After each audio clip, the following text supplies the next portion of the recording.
Hello and welcome to Inside Sports. I'm Wes Decker, and you're probably familiar with the phrase, caught red-handed. Now, thanks to a Pennsylvania man, there's a new variation to that age-old saying. It's caught red-bearded.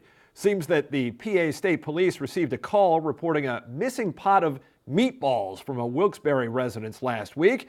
And it wasn't long after that the guy who made the call discovered a man outside his front door with red tomato sauce clearly visible in his goatee. Not surprisingly, when state troopers arrived, they concluded that the sauce in the suspect's facial hair linked him to the meatball theft. The moral of the story? If you're going to try to get away with eating another man's meatballs without his permission, then BYON, bring your own napkin and use it before you darken his doorstep. Speaking of darkening the doorstep, Herald Mail insiders Bob Parsoliti and Kevin Dunleavy will each cast shadows here on the set to talk postseason girls and boys basketball, respectively. But first, straight from the state podium to our doorstep of storytelling. The champs are here. Washington County's 2018 state champion wrestlers Aaron Brooks and Tristan Cook join me to talk about winning their titles when you come back. Champions are not merely born, they're forged in the crucible that is flag football. With equal parts turf, pigskin, and heart. That's why Buffalo Wild Wings donates to boys and girls clubs across the country to not only help thousands of kids learn about teamwork on and off the field, but to help them fulfill their destiny. To shred defensive lines, terrorize the secondary, and emerge bonded as true champions. If you add it up, 12 spots a year for 25 years, close to 300 different commercials I've used Antietam Cable Production for. In terms of the experience with the production department, the truth is, we've become friends because we've done it so often. The staff is very, very professional. They make it easy for me to do the spot. That's the biggest thing. And we have a lot of fun doing it. And it works. It brings people to the dealership. And that's all I can ask. Labor's Office Furniture now has a large selection of in-stock FlexSteel home furnishings. After 43 years of establishing itself as the place to find top-brand office furniture at warehouse prices, great deals on FlexSteel home furnishings have come home to Labor's. Stop in to see Labor's FlexSteel inventory today. When you're sick or hurt and can't be seen by your regular doctor, you just want to feel better faster. Make a convenient appointment or simply walk into Meritus Urgent Care, where you can receive attention from our caring professionals, from sprains and strains to sore throats, earaches, and other ailments that are not life-threatening. Meritus Urgent Care has you covered with on-site labs and x-rays and much more. We're conveniently located on Pennsylvania Avenue in Hagerstown at the Sylvania Center. Feel better faster with Meritus Urgent Care. Welcome back to Inside Sports. We continue now with wrestling, and I'm joined by a couple of history makers, Tristan Cook from Boonesboro and Aaron Brooks from North Hagerstown. Welcome to the show, guys. Congratulations on state championships in wrestling on Monday night. Aaron, let me start with you first. Four-time state champion now, only the seventh in history, the first to ever do it in Washington County. How big a goal was this for you when you started wrestling, thinking about winning 4 state titles? Ever since I was young, it's been a goal. So I think the age of 8, I started watching high school wrestling, and I watched other guys that were in college. They talked about how they won 4 state titles, like guys like Cale Sanderson and stuff. And I just want to do it ever since then. To actually do it is great. So. And this year, overcoming some adversity with the foot injury to do it, does it make it a little sweeter that you were able to make this happen? Because it was touch and go there for a while, right? Yeah, I wasn't, whenever I first got done surgery, my first doctor's appointment back, she told me I wasn't probably going to be back for the season. But before surgery, she had told me I was going to be back in time. So to hear good news and then come out and then hear bad news, I kind of accepted it. I was like, no big deal, get ready for the future. Right. But then I just kept staying off of it, doing what I was told, and it came along. So the rest is history. Yeah. 28-0 for the season, 163-2 for your career. Do you ever look back on those 2 losses and say, man, I wish I had won those 2? I mean, I know it's hard to nitpick. Yeah, it really is. I mean, you learn from losses, so if I could take them away, I wouldn't. I learned a lot from those. and became a better wrestler. So I think if I wouldn't have lost those matches, eventually it would have came down later on the path anyway. So it was meant to happen, so I learned from it. Yeah. And Tristan, speaking of losses, disappointing losses leading into states, one at counties and one at regionals, and those were 2 losses on top of only one that you had the entire season leading up to that. So how much confidence did you have going into states off of a couple of big tournament final losses to turn it all around and win a state championship? I had a good amount of confidence because all those losses came in Boonesboro. I guess it was just like, I don't know, the crowd kind of got to my head being in my home school and everything. And I think that played a big part in it. Is that something that does register with you, what's going on around you, even though you have to focus so much on the mat? I mean, is that a little bit of a mental game at times? At states, the stage is kind of so big it doesn't really get into your head that much. Adrenaline kind of takes over. But I guess at smaller crowds like your home school, it does a little bit. How much does it mean to you to know that you are the first ever state champion from Boonesboro? I mean, this state tournament's been going on for 48 years now, and for nobody to have ever done it before, I mean, obviously you've done something that nobody will ever do before you did it. And I mean, this will be beside your name forever. I mean, how's that feel to you? That's a pretty big deal to me. It's something I've wanted to do since my freshman year, so. And to be able to do it in the dominating fashion that you did it, 4 pins in 4 matches, and in the championship finals, I mean, you're giving away a lot of weight there. Yeah. And to be able to win the match the way you did, what was your mindset going into that one? I wanted to play it safe, not do anything risky, because if I ended up with all that weight on top of me, it would have been hard to fight off my back. So I kind of wanted to keep it on the feet, not wrestle off bottom. 1 minute and 48 seconds and a state championship for you. And Aaron, 45 seconds on the mat in the state title match, a guy that you had seen in the region final too, but obviously this one was a lot different. And I think going into this one, you weren't worried about spending a lot of time on the mat, getting ready for anything after this. This was your final match. So what are your emotions then once your hand is being raised and it kind of sinks into you that this was it for high school? I don't really think it sunk in at the moment. You know, after I won, I just wanted to, you know, kind of celebrate to the crowd, you know, hug my coaches, because it's been a ride, but it didn't really hit me, so. But. How about for you, Tristan, you know, getting your hand raised there, realizing that you've accomplished a goal that you had set out to accomplish, you know, for a long time, putting together what's been a spectacular season, 35-3 overall, and capping it off with a state championship? It was kind of surreal. I didn't really know what was going through my head at that point because there's just so much going on. And, of course, Spoonie, that was pretty much the only thing I could hear in the crowd. So he does tend to make his voice heard, doesn't he? It's kind of loud, yeah. And to me, it's amazing to me, too. Last week on the show, we were talking about, Andy Mason and I were talking about those who were headed to states. 17 Washington County wrestlers wind up going all together, 8 wind up placing. But when he talked about potential state champions, he mentioned both of you guys. And Aaron, I think, in a big way, is no huge surprise. But Tristan, for him to have picked you out, what do you think he saw in you that made him believe that you could do this? I honestly have no idea. I don't know.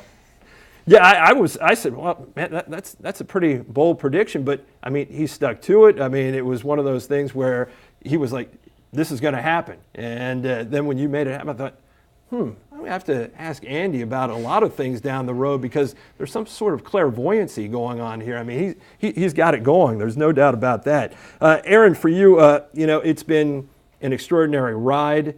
We're going to miss going along on this journey with you because it's been so great over the last 4 years. And I just want to thank you for being so accessible along the way as things have gotten bigger and brighter for you. What's the next thing that you're looking the most forward to at the moment? Nationals, Virginia Beach. So. And what will you miss the most about being in high school and what this ride has done and what it's been like for you? The team, everybody that's been on my team. the relationships. I mean, you keep the relationships as you get older, but just the moment of being with the team and the bus rides and everything. So practices, all that. Well, only 28 state champions each year are crowned, 4A, 3A, and 2A, 1A. Fortunate enough to have two of them here in the studio today. The 2A, 1A state champion at 220 pounds in Tristan Cook, and the 182-pound champion at 4A, 3A in Aaron Brooks. Again, congratulations, guys, and thanks so much for being here today. Thank you. Thanks for having me. I'm back right after this. Girls basketball is next. Bob Parsaliti joins me for that in just a moment. At Hamilton Nissan, we know you've got places to go, so let's travel together. The Nissan Rogue, plenty of room for you, and plenty of room for him. With nearly 40 cubic feet of cargo space, everyone will be using the Rogue for everything, all the time. And on occasion, you'll find an evening for yourselves, and the Nissan Rogue will be right there with you. Hamilton Nissan, let's travel together. Come see us on the Dual Highway. Hi, I'm Krista Shalee, host of What's Next TV, your source for entertainment in the tri-state area. Tune in every Thursday, Friday, and Saturday on WCL TV Channel 6 and 806 as we give you the scoop on what's going on. I'll chat with local people and organizations every week on Antietam Broadband's WCL TV. That's why What's Next TV is the secret to battling boredom. Thursday, Friday, and Saturday on WCL TV Channels 6 and 806. We'll see you soon. Want the latest new release movies today? With Movies on Demand, you'll get these titles before Netflix and Redbox. This will be such fun. Welcome to Jumanji. Watch your step in here. I can't even with this place. Fulfill your destiny. Watch the newest collection of movies on demand before Netflix and Redbox. Welcome back to Inside Sports. We continue with girls basketball now, and last Thursday, the 1A West Section 2 final was played at Catoctin with the Cougars hosting Smithsburg. Bob Parsaliti joins me now. Bob covered that game for the Herald Mail, and Bob, it started great for Smithsburg. Hit their first 3 shots of the game, out to a 7-0 lead, a lead that they held until there was 4:22 left to go in the first quarter, and then everything suddenly went the other way. Next thing you know, you look up at the scoreboard, Catoctin's gone on a 17-2 run, and once the Cougars got control of the game, even though Smithsburg kept it close, Catoctin led the rest of the way and goes on to win.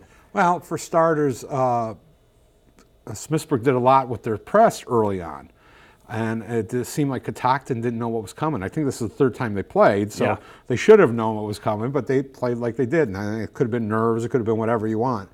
But at one point in time, toward the end of the first quarter, they started figuring it out because they weren't making those turnovers. They were getting the ball down the floor, they were getting shots up, and they were hitting the glass. And that was the big thing. They controlled the rebounds left and right. Too many second chance opportunities. Too many second chance opportunities on the offensive side. And then, they eliminated basically Bailey Grove. She's the main rebounder and probably the most physical player on that team. And they basically eliminated her. She got rebounds, she got 9 points, but they all came from the foul line. She made nothing, and that was because everything she did was contested. In that first 4 minutes and 22 seconds, to your point, Catoctin was 0 for 7 from the floor, turned the ball over 3 times. After that, Catoctin then starts hitting shots, figuring out the press, as you mentioned, and Smithsburg just went completely cold. They missed their next 23 shots from the floor. I mean, that's almost unfathomable, and then went a total of 11 minutes and 19 seconds between field goals.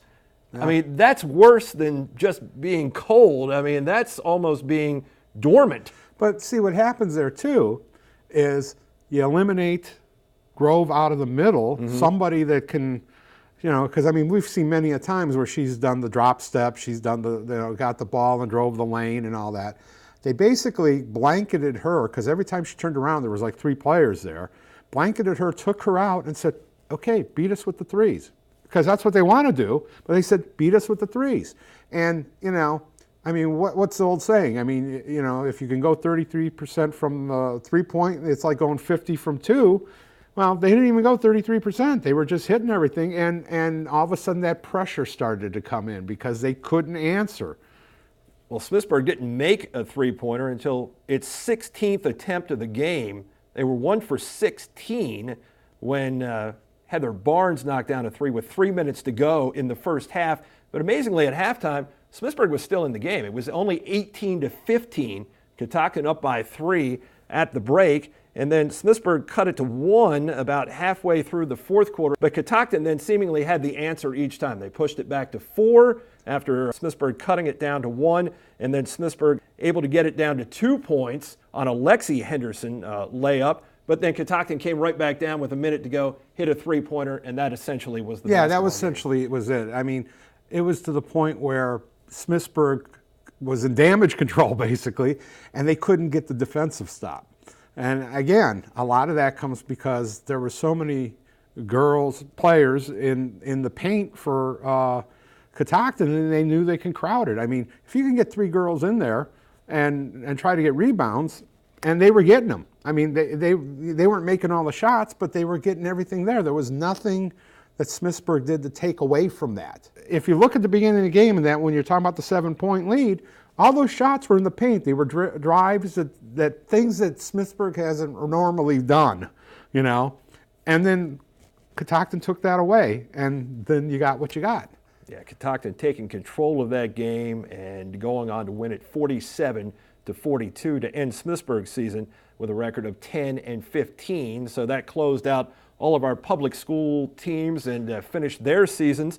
A couple of private school teams who were still alive. Heritage, playing in the Maryland Christian State Tournament, made it all the way to the championship game there against Tacoma Academy on Saturday in Annapolis and came up short 70-54. And when you look at the Heritage's record for the season, 23-5 overall, but 3 of those losses came in championship finals games. Yeah. I mean, they made a lot, and I mean, to be honest with you, they really had to work to get there. Michaela Hoy did a great job of putting the pedal to the metal on that offense. Malin Patey did a lot of good stuff on the inside, rebounding and being that other scorer, the inside scorer. But they only win as far as those 2 could take them, really. And I mean, that's been the formula for a lot of teams this year in this area. I mean, there's 1 or 2 players that take them to a certain step, and then you can only go so far. And when you're playing a team that, right, so I mean, Heritage was a very good team, but they were kind of an incomplete team in a way too, and they did really well for themselves though. Team with a lot of talent this year, St. James, and certainly that was underscored by the invitation they received to go play at the Bishop Walsh Invitational. Wind up going just 1-2 there, finished 6th overall, but that's a big step forward for that program as they close the season with a record of 21-5. Well, I mean, and that's one of the things you have to think about. When Nate Naylor took that team over, they were 1 win a year, and he's brought them this far. You get to this point, which is the girls' version of the Alhambra up there. You're seeing teams that are considered national ranked. It's good exposure for them, and I mean you're talking about a team that's not going to lose anybody because they don't have any seniors. They could get back again. They could start carrying things over as they mature and figure it out. But first time in there, and you don't know what's coming at you. You've played some single games against tough teams, but not 3 games in a row on 3 consecutive nights like that. So, I mean, that was a big thing. And you figure they got a player that was on the first team in Skylar Treadwell. They got the Sportsmanship Award down there. And Krista Bartlett was got the award for the most assists.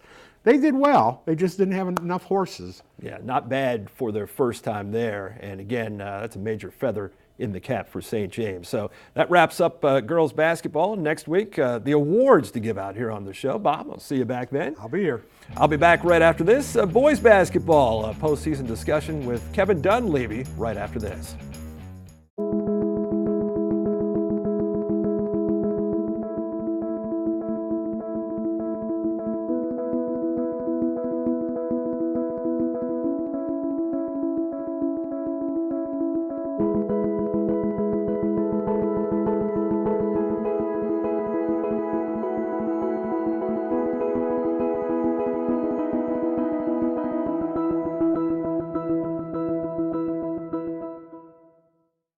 I am Krista Shalee, host of What's Next TV, your source for entertainment in the tri-state area.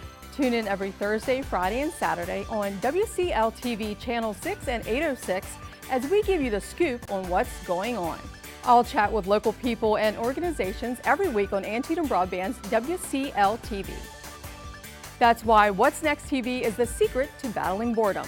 Thursday, Friday, and Saturday on WCL-TV Channels 6 and 806. We'll see you soon. Antietam Broadband's Flight Gigabit service is ultra-high-speed internet delivered by a direct fiber connection. We are one of the few communities in the country to have it. But what does it mean? It means businesses will want to move here, which means more jobs, better jobs. It means access to world-class infrastructure for healthcare, education, and nonprofits. It means enhanced social and economic well-being. That's why it won the 2017 Leading Edge Award from the Chamber of Commerce. Flight Gigabit from Antietam Broadband, changing how people connect. Welcome back to Inside Sports. Time for boys basketball now. Joining me is Herald Mail insider Kevin Dunleavy. Welcome back to the show, Kevin. Thanks, Wes. Well, when we left off last week, we had three teams who were vying for section titles. Starting in 3A West Section 2, North Hagerstown on the road at top-seeded Thomas Johnson. Not the best matchup for North in that the Hubs had already lost to Thomas Johnson twice this season, and the key to this game seemed to be that the Hubs did not get off to a good start. Yeah, it's tough when you've had a really emotional win 2 days previous. TJ had kind of routine wins leading into that game. North had a tough one at Ligonor, so getting off to a good start was going to be tough against TJ this time. North battled valiantly from 18 down in the second quarter to whittle the deficit down to 4 in the third quarter, but TJ goes on to win it 65-51. North's season ends with a record of 15-10. So we went to 2A West, Section 2, Williamsport and Seneca Valley. You knew that was going to be a tough game for Williamsport. They got the home game, which might have been the key to it all. And Williamsport, despite a real ragged start, winds up pulling out a 56-53 win. Yeah, maybe the best atmosphere of a public school game I saw all year. It was really stirring how they rallied, how the fans stuck with them, even though they were down by 9 points in the middle of the fourth quarter. But Williamsport scored 16 of the last 20 points of the game. Just a fantastic turnaround, and that was sort of the moment of the year for me in public school basketball. That was one of those moments that you rarely get as a player. I think those players will remember that game for a long time. Williamsport taking only its second lead of the game since 1-0 with 27 seconds to go on Keith Hamilton's putback, and then a big charge taken by Ray Becks with about 14 seconds left, and free throws by Caleb Bowers salting that away. Despite a 1-for-11 start with 8 turnovers early, Williamsport rolls into the region final, but they got a real tough matchup there and a tough deal going to Oakdale to take on a once-beaten team on their floor for the region championship. And with the exception of Caleb Bowers' three-pointers seconds into the game, the Wildcats just struggled out of the blocks. Williamsport was 2 for 14 from the field in the first quarter, turned the ball over 4 times compared to Oakdale going 8 for 14 from the floor with no turnovers. They were down 18-8 at the end of the first period. But amazingly, Williamsport cut it down to 7 at halftime. It felt like maybe they would find a little of that magic they were able to conjure up in that section final win, but it was not to be. Oakdale, just the more talented, deeper team, really, when you get right down to it. Yeah, after the game, Jacob Ball said something interesting about their players on Williamsport. A lot of them are multi-sport players, and he sort of got the impression that most of Oakdale's are basketball players only, and maybe something like that is the difference. There's a little bit different level of commitment to basketball there at a school like that, and they can afford that. They're a bigger school. You see that more in Frederick County where kids specialize a little more. Oakdale now 25-1 on the season, advances to the state Final Four in 2A. Wildcats finished the season 19-6 overall after a 72-53 loss last Saturday. Let's go back to the section finals, 1A West Section 2. Clear Spring at home last Wednesday against FSK, and FSK an unknown quantity to a large degree, and they made their presence known early, coming in just 11-13, but shot extremely well and had the Blazers in a 41-34 hole with just over a quarter and a half left to play. But then all of a sudden, Clear Spring hit that button that they needed, scored 35 points over the final 13 minutes while holding the Eagles to 16 to advance to the region championship game for the second time in the last 3 years. Big effort by Clear Spring, and really buoyed by Jarrett Lozich, whose will to win really just supersedes everybody else's as Clear Spring wins that game 69-57. Yeah, after Clear Spring won the region championship game, Tyvon Davis said, "This guy's leadership is off the charts." You know, they look to him, and in tough moments, and he really leads them. He's been that way in every sport that he's played, just with his toughness and work ethic. Well, spoiler alert on your part. Let's see. Did somebody just say Clear Spring won the region championship? I guess we're not going to keep that a secret any longer. It's true. The Blazers defeated Southern Garrett 54-47 at Frostburg on Saturday. And what a great environment, first of all. I think there should be a pep band there for every game. Even though it was Southern Garrett's and those guys went home sad, it added a lot to that atmosphere there. And Clear Spring doing a sensational job in a game where there were no ties, no lead changes. The Blazers led by as many as 10. They were up 41-31 at the end of 3, but it wasn't exactly that easy. Southern closed within a point 5 times in the game, but Clear Spring always had the answer, and more often than not in the first half, it was Tyvon Davis. In the second half, it was Jarrett Lozich. Yeah, Jarrett hit 4 of 4 from three-point range in the second half, and every time it seemed like that Southern Garrett got close, he hit one. In fact, all 4 of his three-pointers came after Southern Garrett hit a basket, so that tells you, how much they needed him. They went to him, and he scored. Southern Garrett did not shoot well in that game. They could have taken advantage of Clear Spring's defense. Clear Spring was in kind of a soft zone defense, but Southern Garrett did not have their shots, and maybe some of that is good defense by Clear Spring, making that tougher on them. But I think it was really more of a case of Southern Garrett just not having their shooting well. Southern Garrett actually pulled to within 3 points with 1:47 left, but Clear Spring kept the Rams off the scoreboard the rest of the way, forcing misses on Southern's last 6 3-point attempts. As you said, they were just 9 for 35 for the game from 3-point range. Davis, meantime, 15 points, 14 boards, and again, boy, he was the guy who led the way early, and then Lozich after halftime was virtually unstoppable with those 15 points. So now, for all of their efforts and a tremendous performance, they get, let's see, a team dropping down from 2A to 1A in Dunbar. Sounds like a familiar name when it comes to the state basketball tournament. Yeah, they've won 15 state championships, more than any other school, and the amazing thing about that is they were not even eligible for the Maryland playoffs until 1992-93, because they used to play in the Baltimore City, and they had their own playoff system. So they've done it, other teams have had 60, 70, 80 years in the system, and they've done it in 30, 25 really.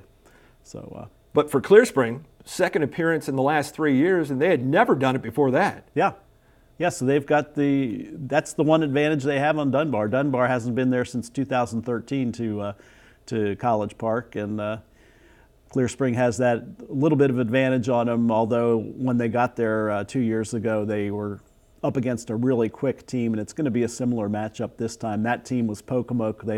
They didn't have much trouble with Clear Spring, and they went on to win the state championship without much trouble. So the state semifinal for Clear Spring versus Dunbar coming up on Friday. It's a 3 o'clock start at the Xfinity Center in College Park. The other semifinal, Fairmont Heights, who was only a 3 seed, will take on Patterson Mill in the other one. That will follow at 5 o'clock, and then the winners will get together in the state title game for the 1A championship coming up on Saturday at 1 o'clock. So best of luck to the Clear Spring Blazers. Should be fun. It's always great to go to College Park. I know those guys are looking forward to it, looking to make a little more noise this time there. Kevin, thanks for being here this week. Sure thing, Wes. Thanks for watching this week. Next week on the show, there's one to go. We've got the awards to hand out, the 2018 Winter Sports Awards. That's next time. I'll see you then on The Inside. Hey.